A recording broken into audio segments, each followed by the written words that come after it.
Hello नमस्कार प्यारे बच्चों, आप सभी लोगों का मोस्ट वेलकम है आपके अपने प्यारे से YouTube channel CKS online classes में। तो कैसे हो आप सभी लोग। उम्मीद करते हैं कि आप सभी लोग अच्छे होंगे और आप सभी लोग की तैयारी जो है बिल्कुल ही अच्छी तरीके से चल रही होगी। तो प्यारे बच्चों, आज के इस क्लास में हम सभी लोग जो है पढ़ने वाले हैं क्लास 12th साइकोलॉजी, यानी कि प्यारे बच्चों मनोविज्ञान के जो आपके 10 फरवरी के आपके फाइनल एग्जाम होने वाले हैं उनके लिए प्यारे बच्चों वायरल क्वेश्चन आंसर को देखने वाले हैं, जो कि आपके फाइनल एग्जाम के लिए बच्चों काफ़ी इंपॉर्टेंट है। तो आप जो है इस क्लास को बिल्कुल अच्छी तरीके से लास्ट तक देखिए और इस क्लास में जो भी क्वेश्चन आपको कराए जा रहे हैं उन सभी क्वेश्चन को आप अच्छे से जरूर याद कर लीजिए, क्योंकि प्यारे बच्चों आपके परीक्षा में सीधे सीधे 100% ये सभी क्वेश्चन आने वाला क्वेश्चन कराए जा रहे हैं, तो अच्छे से आप इसको याद जरूर कर लीजिएगा। तो चलिए क्लास को स्टार्ट करते हैं बच्चों। उनसे पहले यदि आप इस चैनल पर पहली बार जुड़ रहे हो तो आप जो इस चैनल को सब्सक्राइब कर लीजिए और सब्सक्राइब करके आप ऑल नोटिफिकेशन को भी ऑल पे दबा लीजिए, जिससे कि जब भी कोई नई क्लास हो सबसे पहले क्लास का नोटिफिकेशन आपके पास पहुंच सके। तो बच्चों आप इस चैनल को सब्सक्राइब कर लीजिए, साथ ही साथ आप जो है इस क्लास को भी लाइक जरूर कर लीजिएगा। तो चलिए क्लास को स्टार्ट करते हैं और देखिएगा प्यारे बच्चों क्वेश्चन क्या दिया गया है। यहाँ पर आपका क्वेश्चन दिया गया पहला नंबर, और क्वेश्चन क्या है कि मन के आकारात्मक पहलू है। चलिए आंसर लगाइए, क्या होगा यहाँ पे आपका आंसर कि मन के आकारात्मक पहलू जो है ना हो जाएंगे। तो यहाँ पे मन के आकारात्मक पहलू क्या हो जाएंगे, तो आप बताएंगे चेतन हो जाएंगे। क्या होगा? चेतन हो जाएंगे। ऑप्शन सी लगा रहे हो तो सही है। आगे देखिए अगला प्रश्न यहाँ पर है आपका, और क्वेश्चन क्या दिया गया कि मनोलैंगिक विकास के सिद्धांत का जो प्रतिपादन है ये किसने किया था। और आप भी चैट सेक्शन में आंसर लगाइए, ठीक है, और बताइए कि मनोलैंगिक विकास के सिद्धांत का प्रतिपादन किसने किया था। तो बच्चों याद रखना ये कौन किए थे? फ्रायड किए थे। कौन किए थे? फ्रायड किए थे। ऑप्शन बी लगा रहे हो तो सही है। आगे देखिए अगला प्रश्न देखिएगा, क्वेश्चन है बुद्धि के द्विकारक सिद्धांत के प्रतिपारक जो है प्रतिपादक कौन है। चलिए आंसर लगाएंगे, बुद्धि के द्विकारक सिद्धांत के प्रतिपादक कौन हो जाएंगे। तो याद रखिएगा बच्चों एस्पेरिमैन हो जाएंगे। ऑप्शन ए सही जवाब है, एस्पेरिमैन हो जाएंगे। आगे देखिए यहाँ पर आपका प्रश्न आता है, और प्रश्न क्या दिया गया कि संस्कृति मुक्त बुद्धि परीक्षण है। तो संस्कृति मुक्त बुद्धि परीक्षण हो जाएंगे। तो यहाँ पे सही जवाब क्या होगा, आंसर लगाइए। तो यहाँ पे संस्कृति मुक्त बुद्धि परीक्षण हो जाएंगे इनमें से सभी। क्या होगा बच्चों? इनमें से सभी हो जाएंगे। ए बी सी और ये सभी सही जवाब हैं। आगे देखिए अगला यहाँ पे प्रश्न है कि तनाव का मुख्य स्रोत निम्नांकित में से जो है ना कौन है। चलिए बताइए आप सभी लोग कि तनाव का मुख्य स्रोत निम्नांकित में से कौन है। तो याद रखिएगा यहाँ पर हो जाएंगे अभिप्रेरकों का संघर्ष और तनावपूर्ण घटनाएं और साथ ही साथ कार्य दबाव, ये सभी दबाव हो जाएंगे बच्चों। तो ऑप्शन डी करेंगे यहाँ पे सही जवाब, इनमें से सभी होगा। आगे देखिए यहाँ पर प्रश्न है कि कोई भी 100% सामान्य नहीं है, निम्नलिखित में से किसका विचार है। तो कोई भी 100% सामान्य नहीं है, निम्नलिखित में से किसका विचार है। तो याद रखना फ्रायड के हो जाएंगे। ऑप्शन बी सही जवाब है, फ्रायड हो जाएंगे। आगे देखिएगा यहाँ पर आपका प्रश्न दिया गया है, प्रश्न है कि द्विध्रुवीय विकार के दो ध्रुव हैं। तो द्विध्रुवीय विकार के जो है यहाँ पे दो ध्रुव हो जाएंगे। तो यहाँ पे हो जाएंगे उन्मादी तथा विषादी। ऑप्शन बी सही जवाब है, उन्मादी तथा विषादी हो जाएंगे। आगे देखिएगा प्रश्न आता है कि इनमें कौन मादक द्रव्य नहीं है। चलिए आंसर लगाइए, क्या होगा? इनमें कौन है जो कि मादक द्रव्य नहीं है। तो मादक द्रव्य कौन नहीं है, तो कॉफी जो है ये मादक द्रव्य नहीं है। ऑप्शन ए सही जवाब है, कॉफी। आगे देखिएगा प्रश्न आता है कि स्नायु विकृति पद का प्रयोग सबसे पहले किसने किया था। चलिए बताएंगे कि स्नायु विकृति पद का प्रयोग सबसे पहले किसने किया था।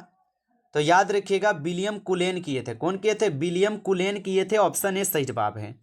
आगे देखिए यहाँ पर आप लोग का प्रश्न है कि संज्ञानात्मक व्यवहारात्मक उपागम पर आधारित है। चलिए आंसर लगाइए, क्या होगा। और ये साइकोलॉजी थोड़ा प्यारे बच्चों हार्ड सब्जेक्ट होता है, ठीक है, इसलिए आपको याद करना पड़ेगा, इसको रट्टा मारना होगा, ठीक है। एक बार में ये याद नहीं होगा, इसको 2 बार 3 बार आपको देखना होगा तब याद होगा। और बताइए कि संज्ञानात्मक व्यवहारात्मक उपागम पर आधारित कौन हो जाएंगे। तो विचार तथा व्यवहार हो जाएंगे। ऑप्शन ए सही जवाब है, विचार तथा व्यवहार हो जाएंगे। आगे देखिए प्रश्न है कि पतंजलि के प्रसिद्ध योग सूत्र में योग के मार्ग हैं। तो पतंजलि के प्रसिद्ध योग सूत्र में योग के मार्ग हो जाएंगे 8। ऑप्शन सी सही जवाब है, 8 है, ऑप्शन सी सही जवाब है। आगे देखेंगे प्रश्न है, सीखने के सिद्धांत का प्रयोग जो है ना होता है। चलिए बताएंगे कि सीखने के सिद्धांत का प्रयोग होता है। तो सीखने के सिद्धांत का प्रयोग होता है आपके व्यवहार चिकित्सा में। ऑप्शन ए सही जवाब है, व्यवहार चिकित्सा में होता है, याद रखेंगे। आगे देखिए यहाँ पर प्रश्न आता है 30 नंबर, और क्वेश्चन क्या दिया गया है कि पूर्व ग्रह एक प्रकार है। चलिए बताइए कि पूर्व ग्रह जो है एक प्रकार हो जाएंगे। तो पूर्व ग्रह हो जाएंगे मनोवृत्ति। ऑप्शन ए सही जवाब है, यहाँ पर मनोवृत्ति होता है, याद रखेंगे। आगे देखिए अगला प्रश्न आता है कि मनोवृत्ति परिवर्तन के द्विस्तरीय संप्रत्यय को किसने प्रस्तुत किया है। तो मनोवृत्ति परिवर्तन के द्विस्तरीय संप्रत्यय को किसने प्रस्तुत किया है। तो याद रखिएगा एस.एम. मोहसिन किए हैं। ऑप्शन डी सही जवाब है, एस.एम. मोहसिन किए हैं। आगे देखिए प्रश्न यहाँ पे, और क्वेश्चन है कि महाविद्यालय एक उदाहरण है। बताइए कि महाविद्यालय जो है एक उदाहरण हो जाएंगे। तो ये क्या हो जाएंगे, औपचारिक समूह का होगा। ठीक है, याद रखेंगे औपचारिक समूह का यहाँ पे एक उदाहरण है महाविद्यालय। अगला प्रश्न यहाँ पर देखिएगा, और क्वेश्चन क्या है कि सामाजिक समूह के निम्नलिखित किस प्रकार में सर्वाधिक एकता होती है। तो सामाजिक समूह के निम्नलिखित किस प्रकार में सर्वाधिक एकता होती है। तो आप याद रखिएगा ये होते हैं आपके अंतः समूह में। किसमें होता है, अंतः समूह में। ऑप्शन ए सही जवाब है। आगे देखिएगा प्रश्न है कि अंतर्राष्ट्रीय प्राकृतिक आपदा दिवस जो है ये कब मनाया जाता है।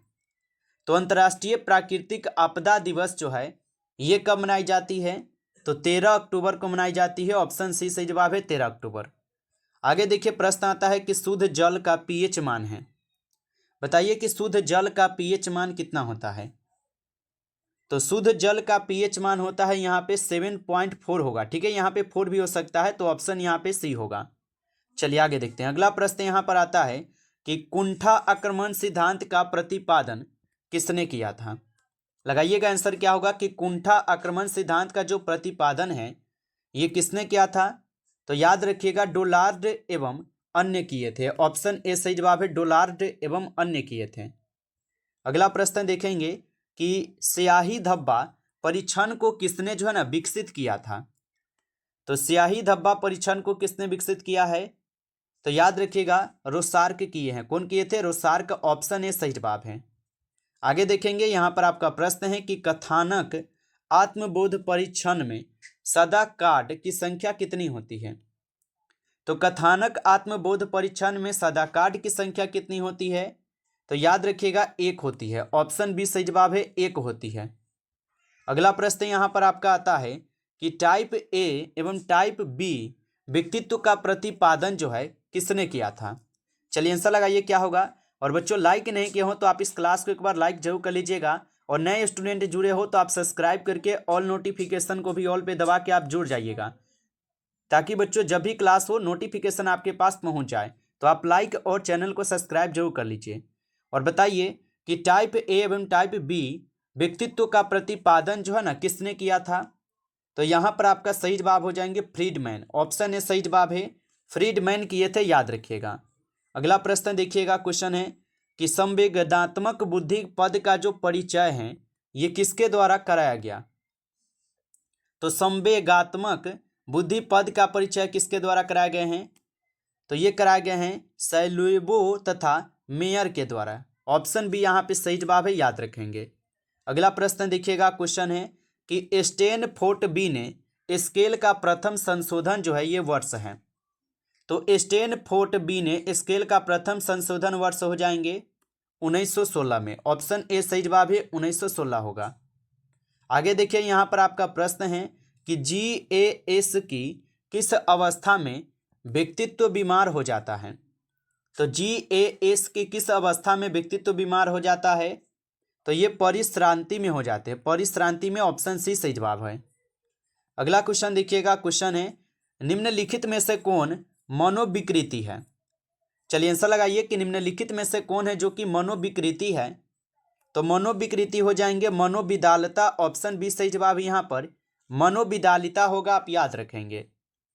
चलिए आगे देखिएगा, अगला यहाँ पे प्रश्न है कि स्वप्न माना जाता है? चलिए बताइए आप सभी लोग कि स्वप्न जो है ना माना जाता है, तो स्वप्न माना जाता है यहाँ पे किसको? तो याद रख लीजिएगा, यहाँ पे स्वप्न किसे माना जाता है? इनमें से किसी को नहीं, ठीक है। ये होगा ऑप्शन डी होगा, इनमें कोई नहीं होगा।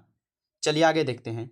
अगला प्रश्न है कि बाजार या सार्वजनिक स्थलों से आयुक्त संगत भय को कहते हैं।